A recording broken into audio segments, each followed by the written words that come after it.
आप मेरे पास आते हो, मैं बात सुनता हूँ। मुझे आपने कहा मैं मीटिंग छोड़कर यहाँ आ गया, हालांकि जम्मू की मीटिंग इम्पोर्टेंट मीटिंग थी, मिलने वाला था, लेकिन आप लोगों ने आने वाले म्यूनसिपैलिटी इलेक्शन में सब ने एक साथ होना है। हम मुश्तरका फैसला करेंगे और छोटे जाती मफाद में आकर हम फिरका परस्त ताकतों को यहाँ से कामयाब नहीं होंगे। इस बात का आपको वादा करना पड़ेगा। वादा है, वादा है। देखो एक बात समझो नंबरदार साहब, एक बात समझो, एमपी आपका, हम सबके पीरो मुर्शद मियां अल्ताफ साहब, एमएलए आपका, एमपी और एमएलए की एक ही लाइन है।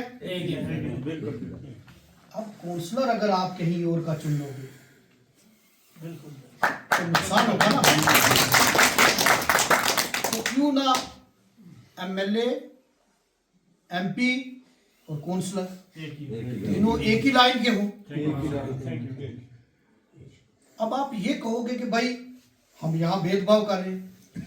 इफ्तिखार अहमद के बनने से किसी मजहब के आदमी को खतरा नहीं है, चाहे वो किसी भी मजहब का आदमी हो। ये लंबरदार साहब संजीव जी मेरे साथ बैठे हैं।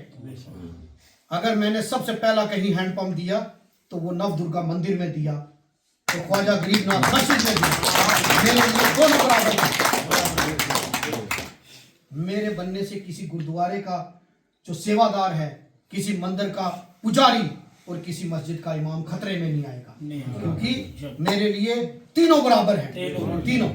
लेकिन जो लोग इससे पहले पावर में रहे उन्होंने देखा कि ये घर किसकी तरफ है।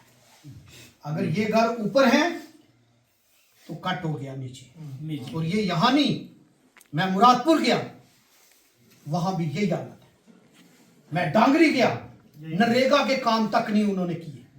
और आज वो कहते हैं कि हम सबका साथ, सबका विकास और सबका विश्वास की बात करते हैं। आप कहते हैं कि आप डिस्ट्रिक्ट वाइस प्रेसिडेंट थे, क्या आपके जज्बात, आपका जमीर उनके बीच में बैठ के आपको सोच नहीं आती? आज मैं यहां बैठा हूं, क्या मेरी तकरीर ये है कि हम किसी जात और किसी मजहब की बात करें? हम अवाम की बात कर रहे हैं।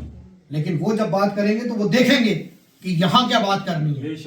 अगर एक जात के लोग होंगे तो वो वैसी बात करेंगे। इसलिए मैं आपसे ये बात कहूंगा इलेक्शन में भी कि मुझे आप लोगों को इकट्ठा होना पड़ेगा, हमें मुंह तोड़ जवाब देना पड़ेगा, और इकट्ठे आपने जिस तरीके से आपने मुझे एकजुट होकर जताया, आप अपना यहाँ से काउंसलर भी जताओगे। और मैं आपको यकीन दिलाता हूँ कि आपकी हर काम मैं नीचे और ऊपर नहीं करूँगा। अगर नीचे में कोई कमी है वो भी मैं ही करूँगा, क्योंकि वो भी मेरे ही वोटर हैं, वो भी मेरे ही वोटर हैं। इसलिए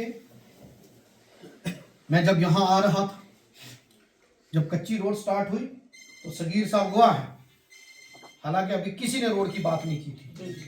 मैंने कहा जनाब ये रोड तो बड़ी बुरी हालत है, ये बनानी पड़ेगी। बिल्कुल बोला था, अपने पीएस साहब को बोला ये नोट कर। जब मैं चल के आया तो मैंने पारों की हालत देखी। मैंने पानी का पूछा कि पानी का क्या है, तो मैं आपको यकीन दिलाता हूँ,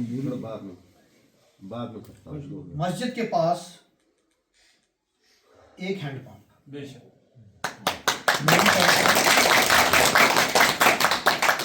अब ये चीज दोबारा एक चीज देखना कि यहाँ हैंडपंप निकलेगा या नहीं निकलेगा, थोड़ा सा पूरे कर लेंगे। वो देखो देना मेरा काम है। लेकिन अगर क्या होता है आजकल टेंडर वर्क होता है।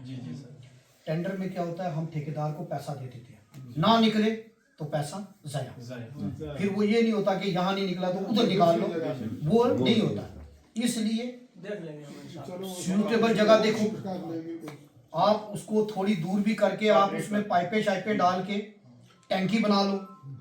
मेरी तरफ से एक हैंडपंप जो है इस मस्जिद शरीफ को है, तो उसके लिए भी आपको पानी का और रोड की ये जो हालत है, यहाँ रोड तो है ही नहीं।